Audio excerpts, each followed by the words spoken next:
거룩하신 하나님, 외식주의자들은 자신의 열심과 행위로 하나님의 호의를 이끌어내려고 합니다. 저에게는 행위와 수고로는 하나님의 호의를 얻을 수 없다는 것을 인지하게 하여 주시어서 인간의 심정이 청결케 되는 것은 오직 믿음뿐이라는 것을 깨달아 하라. 살아있는 믿음만이 모든 것이 기반이 되며, 그래서 믿음의 법에 따라서 자신의 확신은 추방되게 하시고 행위를 제거하게 하여 주시어서 오직 하나님의 은혜로만 주어지는 하나님의 말씀과 그 안에 숨겨진 약속만이 성령께서 함께 하시는 조명으로 인해서 저희 심정에 인쳐지게 하여 주시옵소서. 어리석은 자들이 상상하는 것처럼 자기 자신에게서 의를 기대하지 않게 하여 주시옵고 오직 하나님의 자비하심만만 의존하여서 말씀을 듣게 하여 주시옵소서. 다 안다고 하는 교만함은 버리게 하여 주시옵고 또 한 번 들은 것으로 다 알았다고 하지 않기도 하시옵고 저희의 완고함을 굴복시키는 은혜의 말씀을 이 시간 기대하오니 저희 심정에 더럽고 추악한 것들을 드러내 보게 하여 주시옵소서. 오직 그리스도께서만이 선택의 창시자임을 깨닫는 시간 되게 하여 주시옵소서. 예수님의 이름으로 기도합니다. 아멘. 오늘 하나님께서 우리에게 주시는 말씀은 로마서 15장 33절의 말씀입니다. 하나님의 말씀을 봉독합니다. 하나님의 말씀을 경청하십시오. 평강의 하나님께서 너희 모든 사람과 함께 계실지어다. 아멘. 아멘. 우리를 개혁교회라고 이야기합니다. 개혁이라는 것은 완성을 뜻하는 것이 아니라 날마다 자신을 살핀다는 말입니다. 이 땅에서 완전히 된다라는 뜻은 아닙니다. 또 우리가 만들어낸 완전이라는 프레임에 우리 스스로를 거기에 맞춰 나가는 것도 아닙니다. 개혁이라는 것은 말씀으로 자신을 살핀다는 뜻이지 진보라는 개념이 아닙니다. 개혁은 또한 세상이 요구하는 것을 맞추어 이루어 나가는 것도 아니고 사람들이 바라는 것을 행하는 것도 아닙니다. 우리가 추구하는 것은 하나님과 하나님의 뜻에 합당한 것이어야 하고 성경이 말하는 상에 관한 것이어야 합니다. 그래서 계속적인 의미를 가졌다는 뜻에서 리폼드라고 이야기합니다. 개혁교회는 세련된 종교 행사를 하는 곳이 아닙니다. 오히려 거기에는 궁핍이 있고 버려진 것 같은 외로움이 있고 남들이 알아주지 않는 아픔도 있습니다. 그러나 앞서가신 주님이 따라오란 명하셨기 때문에 그 십자가의 도리를 따라가는 교회가 개혁교회입니다.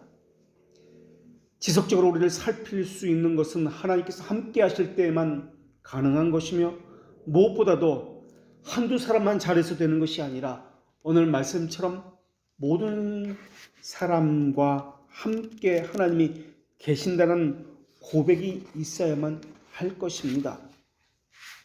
목사만 개혁신앙을 가져서는 안 됩니다. 한두 사람만 가져서도 안 됩니다.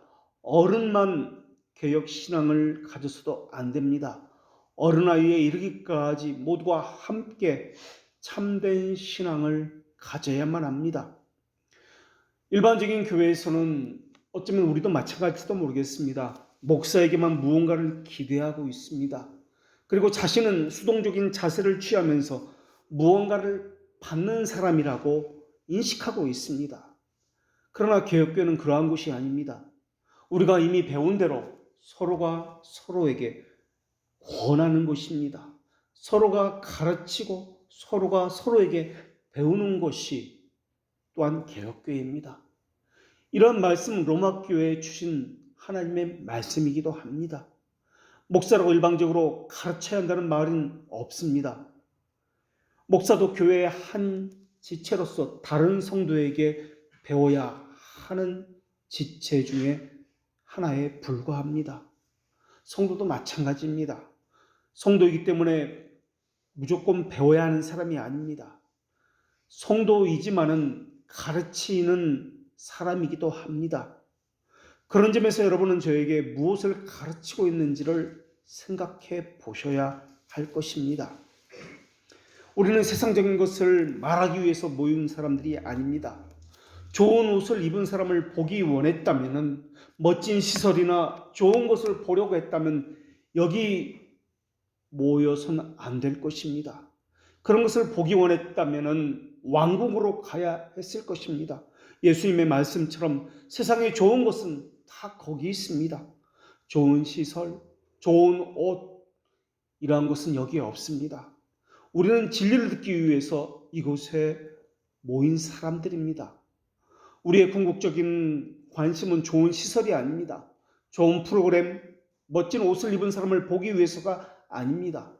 주의 말씀을 듣기 위해서 나온 사람입니다. 우리는 주의 말씀이 있어야 만족하는 사람들입니다. 다른 것이 아무리 좋은 시설이 갖추어졌다 할지라도, 좋은 곳으로 날마다 받는다 할지라도 주의 진리가 없다면 그것은 모두가 헛것이 되어버립니다. 우리는 그것을 알기 때문에 시설이 부족하고 허름해도 그것은 그리 큰 문제가 아니라고 여기는 사람들입니다. 많은 사람을 보기 원했다면 우리는 이곳에 올 이유가 없었습니다.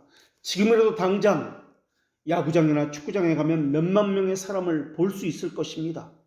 우리가 여기에 온 것은 사람이 많다, 적다의 문제를 가지고 이야기하기 위해서 여기에 온 것이 아닙니다. 우리의 만족은 그것이 주님의 전해주신 진리라면 그것으로 만족이 됩니다.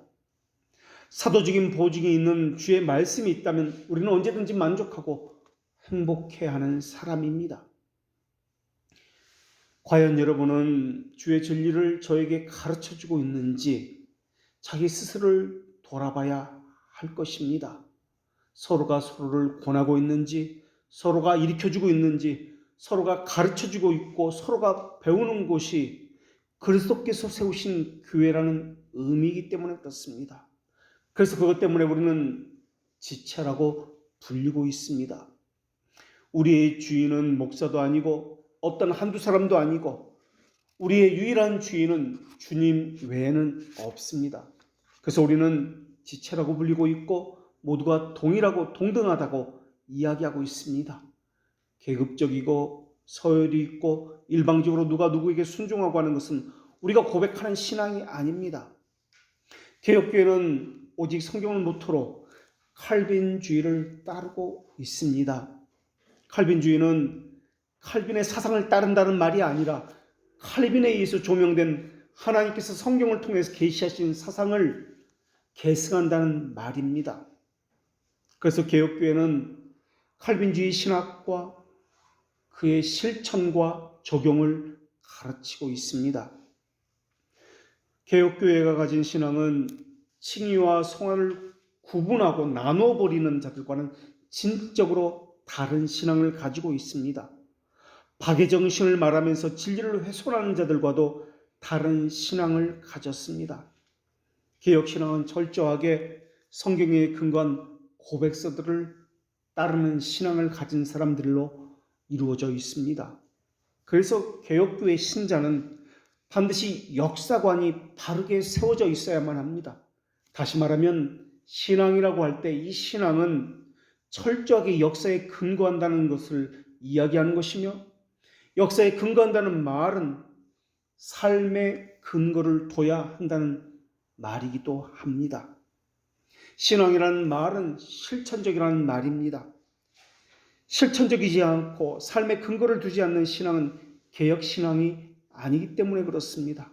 또 역사적 신앙을 가지지 않는 것도 개혁신앙이 아닙니다. 리폼되라는 말은 개혁되어야 한다는 그러한 뜻입니다. 그런데 이 리폼되라는 말에는 믿음의 내용이 들어있고 믿음의 행위라는 의미가 함께 들어있는 단어입니다. 이 두 가지 면에서 날마다 개혁되어야 한다라는 것입니다. 개혁이라는 것은 무엇을 바꾼다는 말이 아니라 우리가 고쳐져야 한다라는 의미를 가지고 있습니다. 고쳐져야 하는 것은 믿음의 내용에 있어서 그렇고 그것을 나타내는 행위에 있어서 그렇다는 말입니다. 그래서 개혁신앙이라고 할 때는 믿음의 행위를 동반하고 있다라는 것을 염두에 두어야 합니다. 그런데 개혁되어야 한다는 점에서 그 주어는 사람에게 있는 것이 아니라 성령 하나님께 있다는 것도 우리가 기억해야 합니다. 성령께서는 사람을 개혁하십니다. 이때 도구는 성령께서 사용하시는 말씀입니다. 그래서 개혁되는 이라는 리폼드라는 단어로 수동형으로 사용하고 있는 것입니다.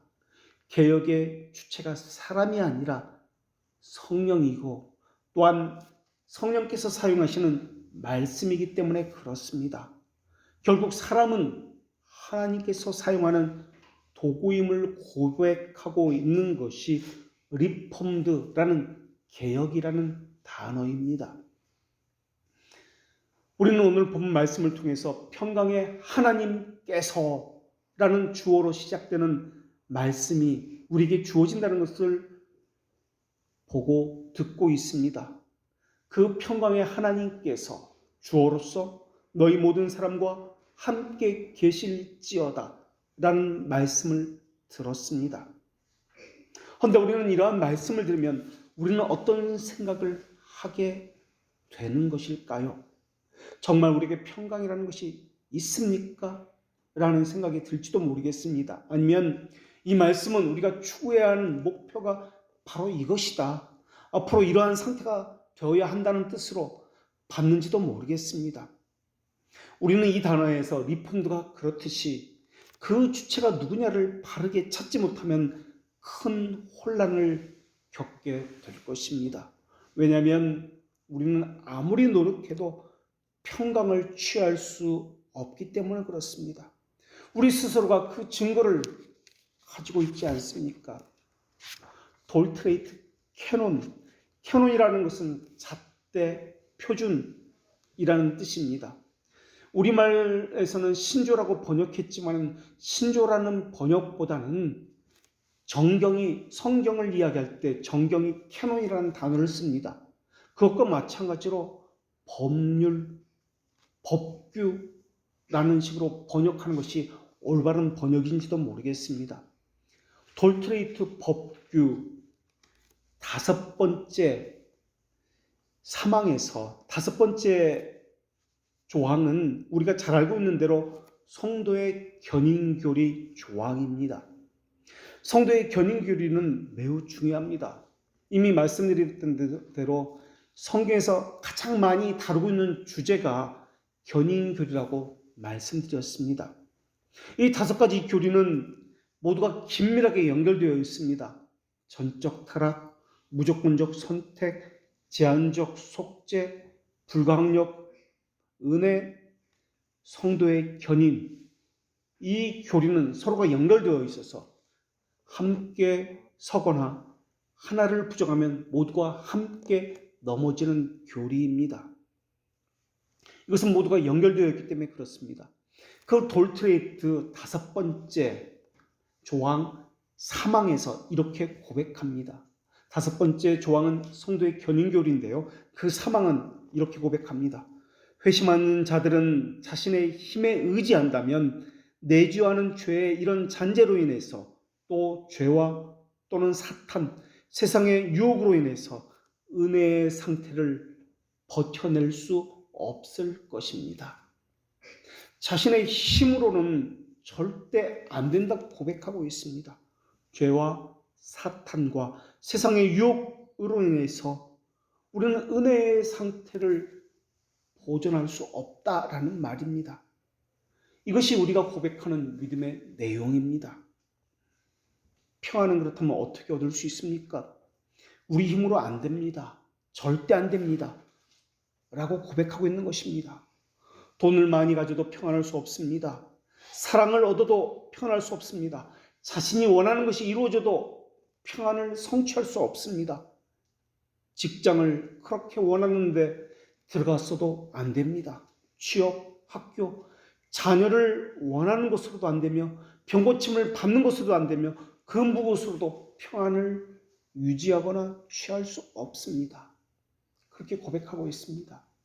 돌트레이트에서는 계속해서 고백하기를 이렇게 고백합니다. 하지만 신실하신 하나님은 은혜를 베풀어 여기서 이 세상에서 끝까지 자비롭게 그들을 화근하고 강력하게 보존합니다. 라고 고백합니다. 중생했음에도 불구하고 성도는 이 땅에서 죽을 때까지 혹은 그리스도께서 오실 때까지 세 가지 원수와 직면하는 삶을 살아야만 합니다. 이 세 원수는 성도들 알고는 죄를 짓도록 유혹하는 것입니다. 첫째 원수는 내재된 죄입니다. 부패성이라고도 이야기하고 육체의 정욕이라고도 이야기합니다. 두 번째 원수는 세상입니다. 하나님으로부터 멀어지게 하는 가치관, 세계관, 문화와 같은 것들을 원수라고 우리의 고백서는 이야기하고 있습니다. 이것은 우리로 하여금 하나님으로부터 멀어지게 하는 것들입니다. 죄성을 더욱 부릴 듯 일게 하는 것이고 정욕에 빠져서 죄를 짓게 하는 것들입니다. 세 번째 원수는 사탄입니다. 사탄은 성도들의 마음과 생각에 죄를 짓도록 유혹하는 생각들, 마음들을 불러일으킵니다. 그러나 알미니안주의자들은 이러한 성도의 견인을 부인했습니다. 아르미니스주의자들은 신자의 견인이 신자 자신의 선한 행동이나 의지에 달려있다라고 가르쳤습니다. 지금도 이 가르침이 수많은 교회에서 가르쳐지고 있습니다. 더 많이 기도하십시오. 더 많이 봉사하십시오. 더 많이 노력하십시오. 더 많이 간절해지십시오. 더 많이 회개하십시오. 더 크게 울부짖으십시오. 라고 말입니다. 아르미니스주의자들은 한결같습니다. 만일 무조건적인 선택이 아니라 조건을 가지고 선택을 이야기한다면 그 사람은 분명한 아르미우스주의자입니다. 그러나 우리는 조건을 가지고 말하는 것이 아니라 결과를 가지고 이야기합니다. 조건 때문에 구원받거나 은혜를 받는 것이 아니다라는 것입니다. 구원받고 은혜 받은 결과가 선행이고 우리가 가진 이 모든 것들입니다. 순종이나 섬김은 조건이 아니라 은혜의 결과로 생겨난 것입니다. 그러나 알미니안들은 은혜가 필요하긴 하지만 그것은 자신에게 달렸다라고 이야기합니다. 더 많이 기도하면, 더 열심히 무엇을 하면 하나님이 복을 주시고 은혜를 주실 것이다 라고 이야기합니다. 이러한 알미니안들의 교리는 고통받는 우리와 같은 죄인들에게는 전혀 위로가 되지 않습니다. 오히려 그들의 교리는 너무나 가혹하게 우리에게 다가옵니다. 우리는 지금까지 너무나 많은 열심을 냈습니다. 더 수고하라고 이야기했기 때문에 더 많이 수고했습니다. 그런데 노력하면 노력할수록 더 많은 좌절이 왔습니다. 이럴 때 우리는 어떻게 했습니까? 더 열심을 내려고 했습니다. 그때 절망이 왔습니다. 그때마다 우리는 다시 다짐했습니다. 더 열심을 냈고 더 수고를 했습니다. 그런데 더 큰 좌절을 맛보았습니다. 그러나 우리 신앙의 선배들이 우리에게 전해준 이 고백서들은 우리에게 너무나 큰 감사로 하나님의 크신 자비하심에 대해서 찬양하지 않고는 견딜 수 없게 만들었습니다. 그리스도께서 자신의 목숨을 내어주심으로 죄들의 용서함을 받은 사람은 매우 특별한 위치에 있는 사람들입니다. 그들은 자녀라고 불리는 사람들입니다. 더군다나 예수님은 아무리 죄나 사탄이라 할지라도 그들을 하나님의 손에서 빼앗을 수 없다라고 말씀하셨기 때문에 그렇습니다. 결코 주님은 그들을 버리지도 않을 것이며 떠나지도 않겠다고 약속하셨습니다. 그것만이 성도들의 유일한 안전입니다. 하나님은 한번 시작하신 일을 포기하는 법도 도중에 중단하시는 법이 없습니다. 그것을 완전하게 끝마칠 때까지 쉬지 않고 일하시며 그 일을 끝끝내 완수하시는 분이 하나님이십니다. 그러나 성도의 견인교리는 신앙을 고백하는 모든 사람에게 구원을 얻을 것이라고 말하고 있지는 않습니다. 참고 견디고 끝까지 견인하는 사람만이 하나님의 택하신 성도라고 말하고 있습니다. 그들은 구원으로 인도함을 받은 믿음을 받은 사람입니다. 거듭나서 참된 믿음을 받은 사람입니다. 그들은 스스로 회개 기도에서 중생한 사람이 아니라 성령께서 비밀적 사역으로 중생하게 하신 사람들입니다. 수많은 사람이 신앙을 고백했습니다. 그러나 고백한 모든 사람들이 구원받은 것은 아니었습니다. 우리가 그 일의 증인들입니다. 수많은 사람들이 신앙을 고백하고 교인이라고 자처했습니다. 그러나 성도의 견인 교리를 모르는 사람처럼 끝까지 견디지 못하고 나간 사람이 너무나 많이 있습니다. 그들은 자신의 발로 나갔다고 말하겠지만 성경은 하나님이 처음부터 그들과 함께하지 않았다라고 말씀하고 있습니다. 하나님은 사도 요한을 통해 사도 요한이 쓴 요한일서 2장 29절에서 이렇게 고백하게 했습니다. 그들이 우리에게 나갔으나 우리에게 속하지 아니하였나니. 우리는 함께 경주를 시작했습니다. 그러나 어떤 사람은 견디지 못하고 겉으로만 신앙을 고백했다는 것을 자기 스스로 보였습니다. 성도의 견인 교리는 아주 큰 위로를 주고 있지만 모두에게 주는 것은 아닙니다. 이 교리를 붙잡은 사람은 주의 길을 걷는 사람에게만 위로를 주고 있습니다. 신자들도 방황합니다. 계속 범죄합니다. 같은 죄를 저지르고 넘어지고 너무나 많은 위험, 의심과 두려움 가운데 휩싸여 있습니다. 그 수많은 사람들 중에 모르긴 몰라도 가장 큰 방황과 의심으로 가득 찬 것은 아마도 저일지도 모르겠습니다. 이렇게 해서 먹고 살 수 있겠어? 이렇게 해서 얼마나 가겠어? 책임감도 없고 소망도 없고 도대체 인생을 어떻게 살고 있는 거야? 인생의 실패자야? 아니면 포기자야? 수많은 고통으로 눌리고 있습니다.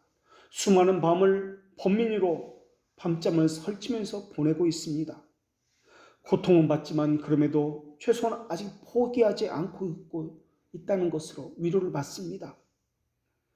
그리고 또한 오직 하나님의 은혜로 걷는 이 길 안에는 주님께서 지키신다는 분명한 고백도 있습니다. 절망하고 낙심할 때마다 누군가가 후원금을 보내주기도 합니다. 매일 같은 길을 반복하고 변하고 없다고 생각할 때마다 예기치 못한 소식을 듣게 해서 소망을 갖게 하는 일도 생깁니다. 죄를 반복하는데도 불구하고 성령께서 지키지 않았다면 이미 오래전에 포기하고 넘어졌을 것입니다. 물론 우리는 가야 할 길이 너무나 멀고 험합니다. 사실 죽을 때까지 가봐야 그 사람이 하나님의 자녀인지 아녀인지 알 수 있을 것입니다. 그러나 우리가 믿고 고백하는 것은 하나님께서 참된 신자들을 지키신다는 약속입니다.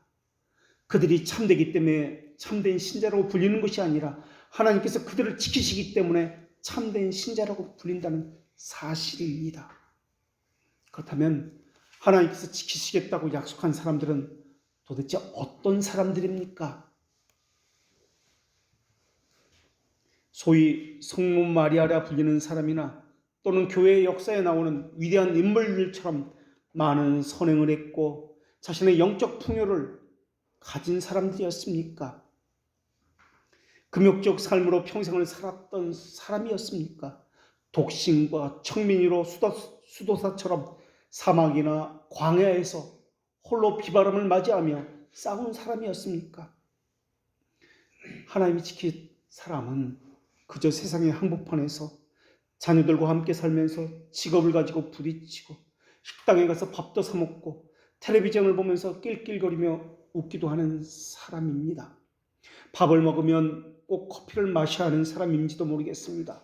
때로는 아이들과 얼굴 붉히면서 한바탕 싸워야 하는 사람, 그런 평범한 사람인지도 모르겠습니다.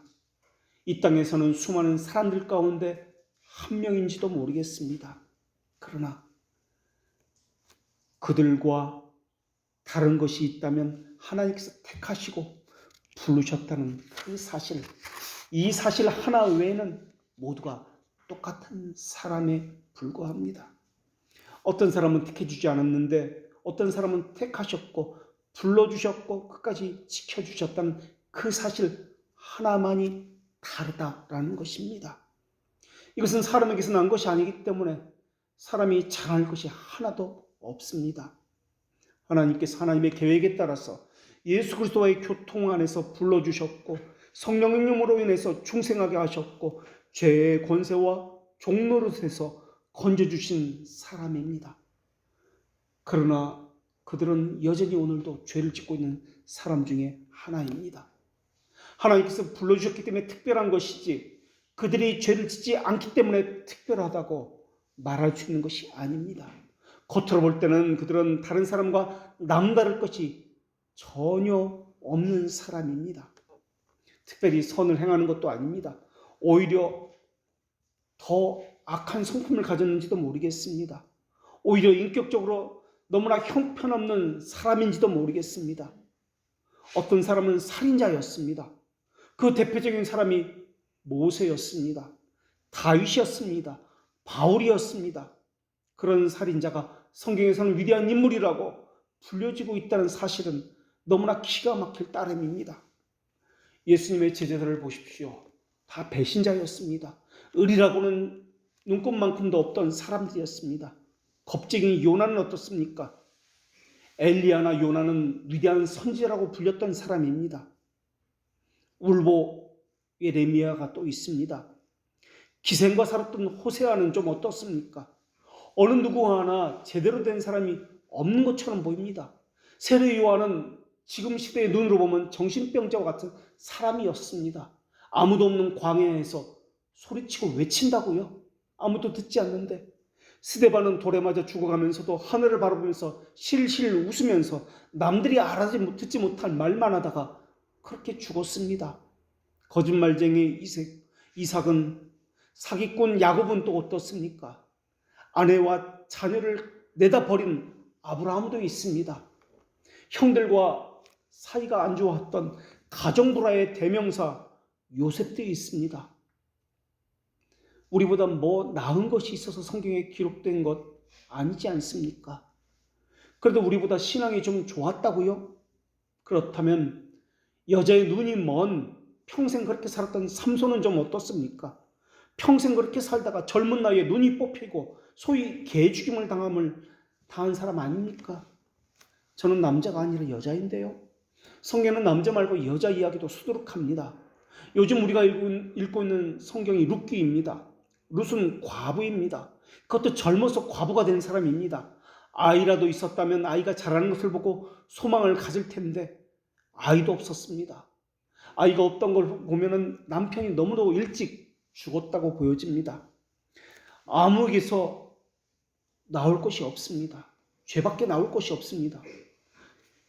그렇기 때문에 이 신앙 고백은 우리에게 너무나 큰 위로를 줍니다. 아무것도 없고 죄밖에 없는 그 사람에게서 하나님께서는 무엇을 보시는지 모르겠지만 끝까지 지켜주시고 구원으로 인도하시겠다라고 약속해 주셨다는 그 사실입니다. 하나님께서 그렇게 만들어 주시겠다라는 그 약속 말입니다. 우리는 사망을 읽었는데 2장에서는 뭐라고 고백하냐면 매일 연약함의 죄가 우리에게서 샘솟고 있습니다라고 2장에서는 그렇게 고백하고 있습니다. 그 고백은 한술 더 뜨고 있습니다. 연약함이라는 표현은 죄의 심각성을 누그러뜨린다는 그런 말이 아닙니다. 육신이 연약하여 라는 말은 우리가 매일 죄를 짓고 있다라는 그런 표현입니다. 더 기가 막힌 표현은 샘이 물을 솟듯이 죄가 솟아나고 있다라는 표현입니다. 샘은 쉬지 않고 물을 품어냅니다. 마찬가지로 절대 끊이지 않습니다. 쉬지 않습니다. 죄가 그렇게 한 번도 쉬지 않고 샘에서 물이 솟아내듯이 우리 안에서 날마다 솟아나고 있다라는 겁니다. 쉬지 않고 계속해서 품어내고 있다라는 것입니다. 이것이 우리의 신앙 고백입니다. 그런데 하나님은 우리에게 거룩하라고 명하셨습니다. 정말 우리를 몰라서 거룩하라고 명하셨을까요?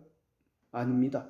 하나님 우리의 체질을 아시며 우리가 단지 먼지뿐이심을 너무나 잘 알고 계십니다. 하이델베르크 요리문답 62문에서는 우리의 가장 최선의 선한 행위라 할지라도 죄로 더럽혀져 있습니다라고 고백합니다.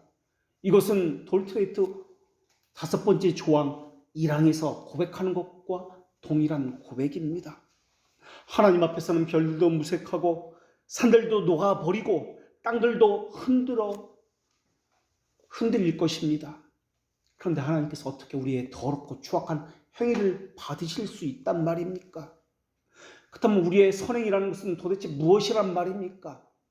우리의 고백서에 의하면 죄로 오염되어 있다라고 고백하는데, 만약에 우리 안에 선행이 있다면 이것은 조건이 아니라 하나님께서 일하신 결과입니다. 그렇기 때문에 선행은 공로가 아니라 은혜입니다. 그래서 하이델베르크 63문에서 우리에게 주시는 보상은 공로에 의해서 주시는 것이 아니라 하나님의 은혜에 근거한다라고 그렇게 고백하고 있는 것입니다. 우리는 이 사망의 몸에서 벗어날 날을 간절히 기다리고 있습니다. 우리는 이 눈물 골짜기를 지나는 동안 늘 싸워야 합니다. 어둠의 권사와 싸워야 하고 우리 안에 있는 죄의 이 육체의 정욕과 싸워야 합니다. 그러나 우리는 우리 힘으로 싸우는 것이 아닙니다. 하나님이 주신 은혜로 싸우는 것입니다. 주신 은혜가 육신의 본성을 죽이고 옛 본성을 십자가에 못 박도록 하고 있는 것입니다.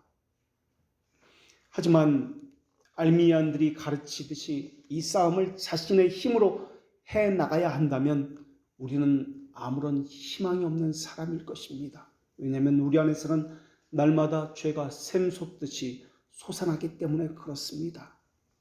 그래서 우리 신앙의 선조들은 사망에서 이 내재하는 죄는 세상과 사탄의 유혹 때문에 결코 우리 힘으로는 굳게 서 있을 수 없습니다 라고 고백하는 것입니다.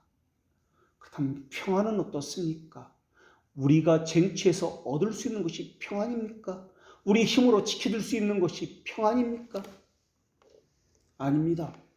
결코 지킬 수도 없고 가졌다 할지라도 유지될 수 있는 것이 아닙니다. 하나님께서 함께 하실 때에만 가능합니다. 예정을 받아들이느냐 안 받아들이느냐 그것은 그 사람의 문제입니다. 타락에 관심이 있기 때문에 사람들은 타락 후에 선택했다는 타락 후 선택서를 주장하고 있습니다. 하나님은 사람이 행위도 하기 이전에 어떤 사람을 택하셨습니다. 그리고 그와 함께 하신다고 약속하셨고 그를 끝까지 구원으로 인도하신다고 약속해 주셨습니다. 타락 후 선택서를 말하는 이유는 진리를 부정해서라도 인간을 이해시키겠다는 이러한 이성적인 생각에서 나온 것이 타락 후 선택설입니다. 타락했기 때문에 그때서야 비로소 하나님께서 택자들을 선택했다라는 것입니다. 그러나 우리는 타락 전 선택설을 믿고 있습니다. 행위와는 상관없이 그 전에 하나님께서는 택자들을 택하셨다라는 것입니다. 믿음이 선물이라는 개념을 분명히 해야 합니다. 하나님의 은혜가 우리 의지에 부어져서 우리 의지가 믿음을 붙잡았다. 그래서 예수 그리스도를 나의 구주로 붙잡았다라고 한다면 이것은 잘못된 설명입니다. 내 자유의지가 하나님께 주시는 은혜의 힘을 받아서 내가 믿음을 가지고 그리스도를 붙잡았다라고 해서는 안 됩니다. 인간적인 관점으로 이해해서는 안 됩니다. 판단이나 행위는 토기에게 있는 것이 아니라 토기장에게 있어야 합니다. 하나님의 뜻에 저항할 수 있는 사람은 아무도 없습니다. 그러나 하나님은 하나님이 행하시고도 사람 스스로 행한 것처럼 인식하게 만드시는 분이 하나님이십니다. 그것 가지고 보상을 주시겠다 약속하시는 것입니다. 그러나 그 모든 것은 사람의 행위에서 나온 것 때문이 아니라 하나님의 은혜에서 나온 것 때문에 주시는 것입니다. 하나님은 사람의 내적인 심정을 붙들고 계십니다. 그래서 내적으로 행동하는 분이십니다. 내적인 것을 붙들고 있다라는 말은 사람은 모른다라는 말입니다. 그래서 이것을 신비적이다, 비밀적이다 라고 이야기합니다. 그런데 이 신비적인 것, 비밀적, 사람을 모르는 이것을 사람이 알도록 인지하게 해주시는 것도 하나님이십니다. 하나님께서 인지하게 해주셨을 때 우리는 비로소 깨닫게 되었습니다 라고 이야기합니다. 하나님은 내적으로 행동하셔서 사람의 심정을 감동시킵니다.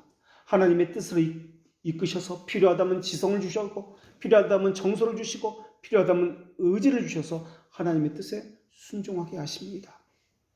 그래서 예정을 설명할 때 언약이라는 개념이 바르게 개념 파악이 되어 있지 않으면 이 예정을 우리가 알 수가 없습니다.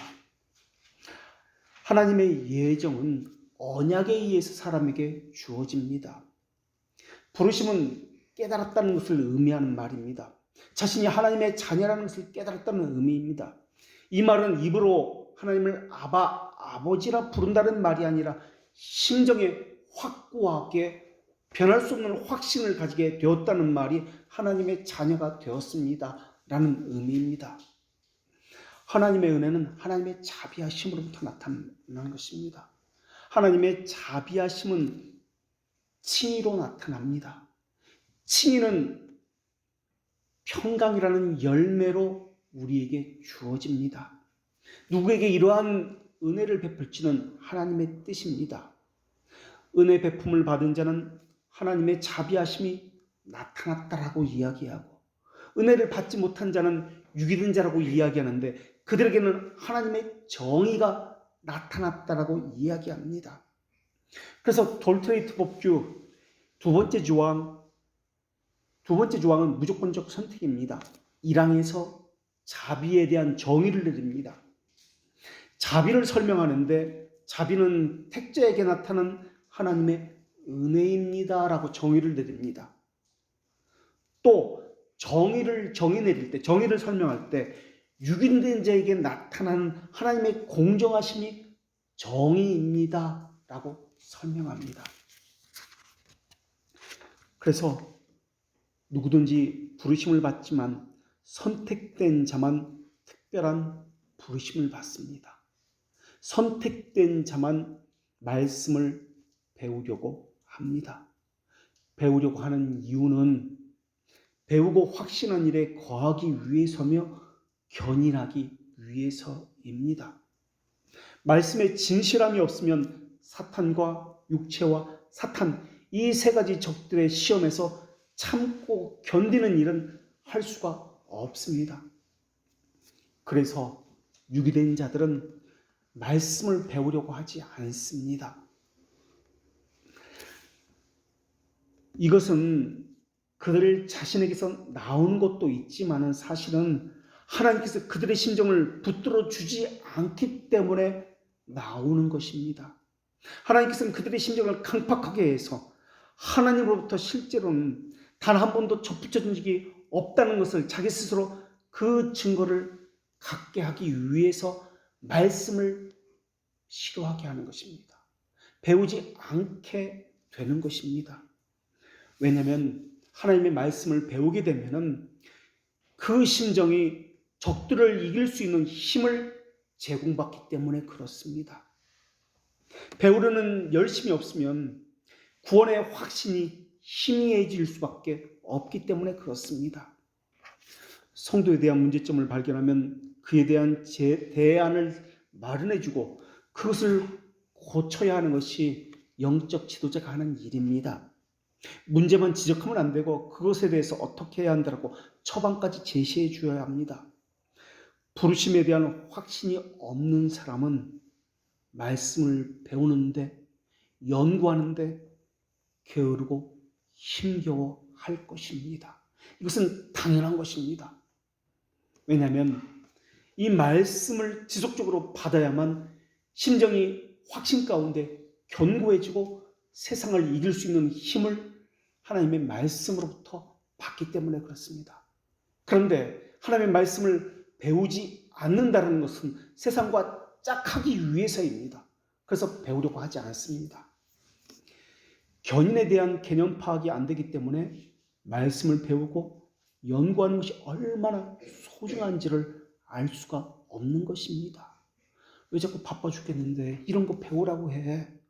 귀찮아 죽겠어. 나는 지금 내가 해야 할 일도 많아. 그렇게 반응하게 되어 있습니다. 그냥 믿으면 되는 거 아니야? 그렇지 않습니다. 그냥 믿는다는 것은 내가 믿는다는 말인데 절대 그렇지 않습니다. 접붙임을 받은 자는 반드시 견인하게 되어 있습니다. 견인을 다른 말로 송아라고 이야기합니다. 하나님의 자녀가 거룩의 열매를 맺지 않는다는 것은 있을 수가 없기 때문에 그렇습니다. 그래서 유기된 자들은 배우려고 하지 않습니다. 견인을 하기 싫기 때문에 그렇습니다. 그래서 거룩의 열매를 맺을 수가 없는 겁니다. 그러니 당연히 양심의 평안도 있을 수가 없는 것입니다. 양심의 평안이라고 하는 것은 그저 세상적인 평안을 이야기하는 것이 아닙니다. 하나님의 자녀됨이라는 확신에서 나오는 것입니다. 죄들의 용서함을 받았다는 칭의에서 나오는 것이 평안이라는 것입니다. 자기 힘으로 무엇을 해보려고 하는데 되는 게 아무것도 없습니다. 되는 것 같다가도 안 되고 된 것 같은데 돌아보면 아무것도 없고 그래서 나타나는 것은 조급함과 쫓기듯이 성급하고 서두르게 되는 것입니다. 성급한 확신이 나오게 되는 것입니다. 하나님은 선택한 사람을 자녀라고 부르십니다. 선택할 만한 조건이 있어서 부르신 것이 아닙니다. 선택해서 자녀라고 부른다는 말은 언약의 관계로 들어가겠다라고 말씀하시는 것입니다. 너는 나의 백성이 되고 나는 너의 하나님이 되겠다라는 언약의 관계 속으로 너를 불렀다라는 말입니다. 그렇게 하고야 말겠다는 하나님의 의지가 담긴 것이 언약으로 나타난 것입니다. 자녀됨이라는 것은 이런 언약으로부터 출발해야 합니다. 이 언약은 영원 전 창세 전에 택정함을 입은 것으로부터 출발합니다. 때가 되면은 하나님의 말씀을 통해서 비로소 인지하게 됩니다. 믿음이 부어졌다는 것을 그때서야 비로소 깨닫게 됩니다. 그때서야 비로소 하나님을 아버지라고 부르게 되는 것입니다. 자기 안에 믿음이 있다는 것을 인지하게 되는 것은 말씀 선포만으로 되는 것이 아니라 말씀 선포와 함께 하시는 성령의 조명하심으로 이것이 인지하게 되는 것입니다. 그때 깨달아지고 확신하게 됩니다. 그러나 이 확신은 늘 흔들립니다. 그래서 필요한 것이 말씀을 배우고 연구하는 것입니다. 그러면서 이 확신이 점점 선명해지고 견고해져 가는 겁니다. 그래서 성도의 견인이 이루어져 가는 것입니다. 그리고 어떤 분인지 하나님이 어떤 분인지 삶에서 늘 인지함으로써 이것이 견고해지고 성도의 견인이 힘을 받게 되는 것입니다. 그러나 유기된 자에게는 하나님의 영광을 나타내기 위해서 성령의 효과적인 사역을 베풀지 않습니다. 그래서 그들은 잠시나마 일반적인 은총에 서 말씀을 듣고 잠시의 확신은 가질 수 있습니다. 그러나 곧 흔들리게 될 것입니다. 헛된 것을 쫓아다니게 될 것입니다. 그래서 견인의 이 과정을 포기해버립니다. 하나님 말씀을 지속적으로 배우는 것을 포기해버립니다. 하나님께서 함께 하신다는 이 말의 의미는 말씀을 보내셔서 그들을 지키시고 보호하시고 변호하시고 견인한다라는 말의 의미입니다. 그것이 오늘 본문에서는 하나님께서 함께 하십니다라고 표현되고 있는 것입니다. 이것을 인지하는 사람은 마치 아람 군대 앞에서 두려워 벌벌 떨던 엘리사 시대의 사환이 눈을 떠서 보는 것과 마찬가지입니다. 눈을 떠서 보니까는 천군 천사와 불병거와 불말들이 산에 가득해서 엘리사와 자신을 둘러싸고 지키고 있습니다. 이것을 보는 겁니다. 겉으로 볼 때는 적군들이 수없이 자신을 죽이려고 물리치려고 와 있습니다. 그러나 눈을 열어서 보니까 더 큰 천군 천사들이 자신을 둘러싸고 보호하고 있습니다. 이것을 보는 것입니다. 이것을 본 사람들은 어떤 확신을 갖게 되겠습니까? 변할 수 없는, 흔들리지 않는 확신을 갖게 될 것입니다. 그 확신을 가진 사람은 어떤 상황에서도 흔들리지 않을 것이며 오히려 하나님을 경외함으로 더욱더 하나님을 의지하게 될 것입니다. 그래서 그런 확신을 가진 사람은 양심에 평안이 있을 수밖에 없는 것입니다. 하나님께서는 그것을 말씀을 통해서, 성령께서 조명하시는 말씀을 통해서 그러한 일을 하십니다.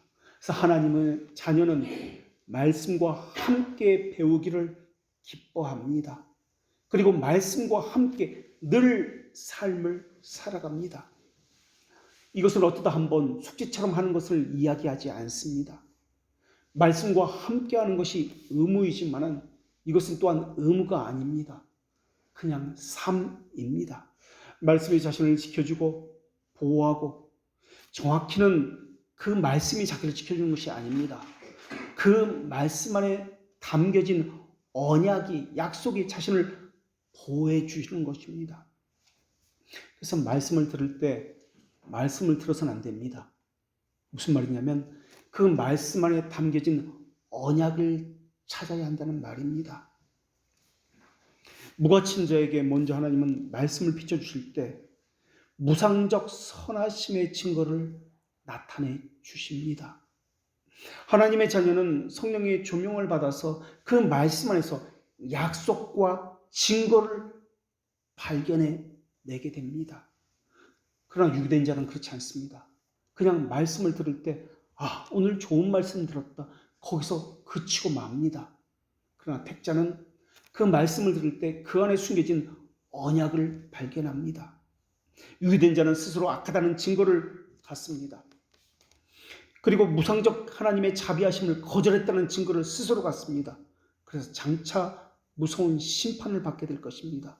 그들에게는 양심의 평화가 없습니다. 다만 양심에 꺼리낌이 있을 뿐입니다.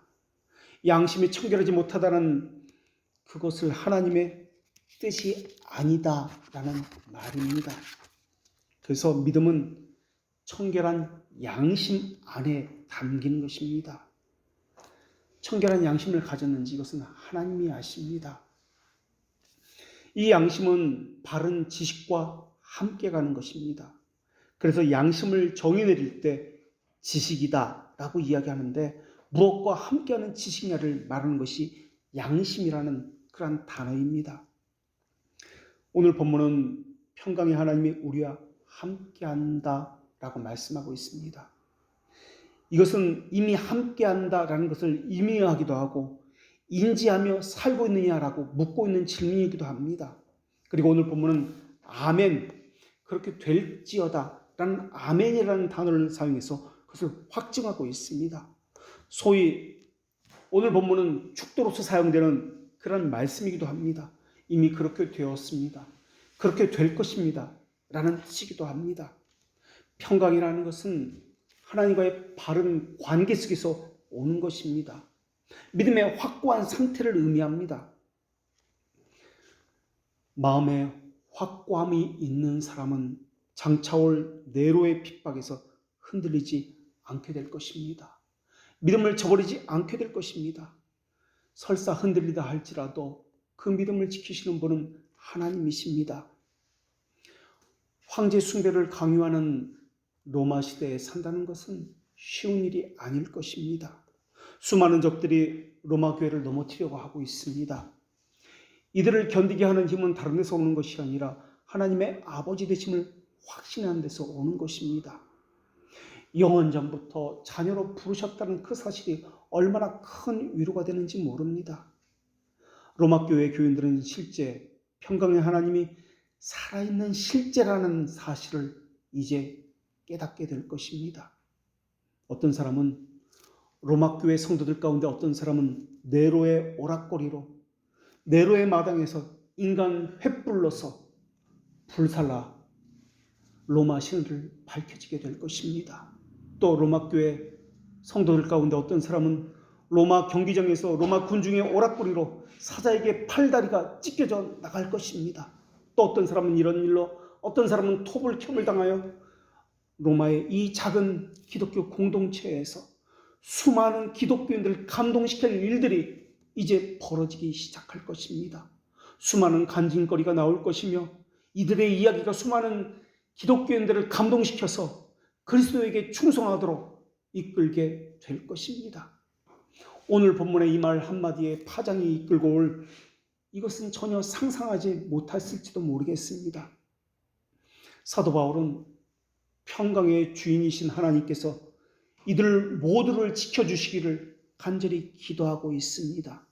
물론 표면적으로는 로마 교회 내에 있는 이방인과 유대인 기독교인 사이에 불화가 없기를 바라는 마음으로 이 기도를 하고 있는지도 모르겠습니다. 그러나 그 이후에는 성령께서 함께 이들과 하심으로써 이들의 믿음을 지켜주십시오. 네로의 핍박에서 이들의 믿음이 견고하게 되기를 원합니다라는 말씀까지 포함하고 있습니다. 그리고 평강을 지킬지어다 라고 아멘으로 오늘 본문은 끝나고 있습니다. 아멘은 하나님의 약속은 반드시 지켜질 것입니다 라는 확증의 단어입니다. 윌리엄 퍼킨스라는 청교도는 이 아멘이라는 단어에 대해서 이 아멘은 대중 기도만이 아니라 개인 기도의 방향까지 제시하고 있다라고 말씀하고 있습니다. 첫째는 은혜에 대한 열망을 담고 있습니다 라고 이야기합니다. 둘째는 하나님께서 우리가 바라는 것을 주신다라는 믿음을 담고 있는 것이 아멘입니다 라고 설명하고 있습니다. 아멘은 내 영혼아 어찌하여 낭망하며 어찌하여 내 속에서 불안하여 하는고 너는 하나님을 바라라고 말을 하고 있습니다.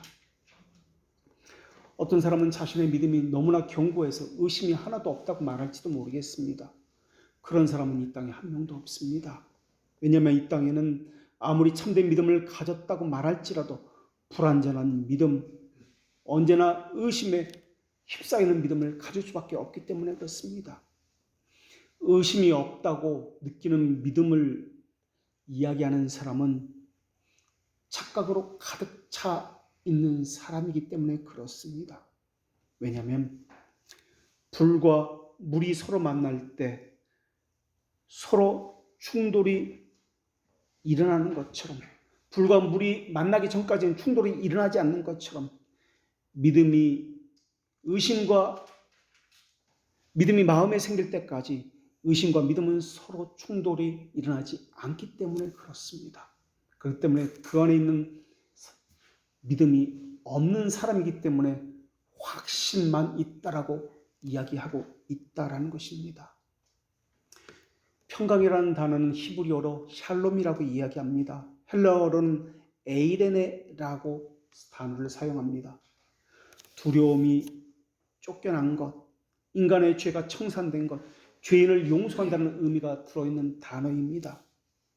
예수님께서 내가 너에게 평강을 주노라 라고 말씀하셨을 때 예수님의 선포 속에는 너희는 평안이 아니다, 너에게는 평안이 없다라는 인간의 실존을 폭로하는 말씀이기도 하지만 또한 너희들이 생각하는 평안, 너희들이 원하는 세상이 주는 평안은 거짓된 평안이다, 너를 파괴하는 평안이다 라고 이야기하면서 세상이 줄 수 없는 평안은 내가 너희에게 주겠다라는 말의 의미로서 내가 너희에게 평안을 주노라 라고 말씀하셨던 것입니다.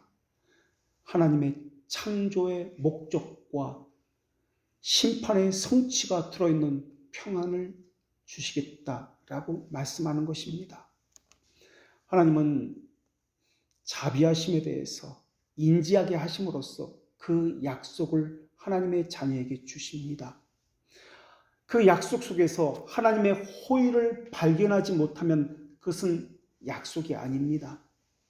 하나님께서 약속을 주시는 이유는 하나님의 자비하심을 수용하라는 이유 때문에 하나님께서는 그 약속을 주시는 것입니다. 하나님께서 우리에게 말씀을 들려주실 때 이 말씀은 지금 제가 하는 것은 해석되고 선포되는 말씀으로서 라틴어로서 베로붐이라고 이야기합니다. 그러나 이 말씀 속에서는 이 말씀 안에 성령께서 역사하는 약속이 들어 있습니다. 이것을 발견하지 못하면 이 말씀은 아무런 의미가 없습니다. 성령께서 이 말씀을 가지고 사용하실 때 이 베르봄은 세르모늄으로 이 심정에 인을 치게 되는 것입니다. 세르모늄은 말씀으로 이 땅에 오신 예수 그리스도를 이야기합니다.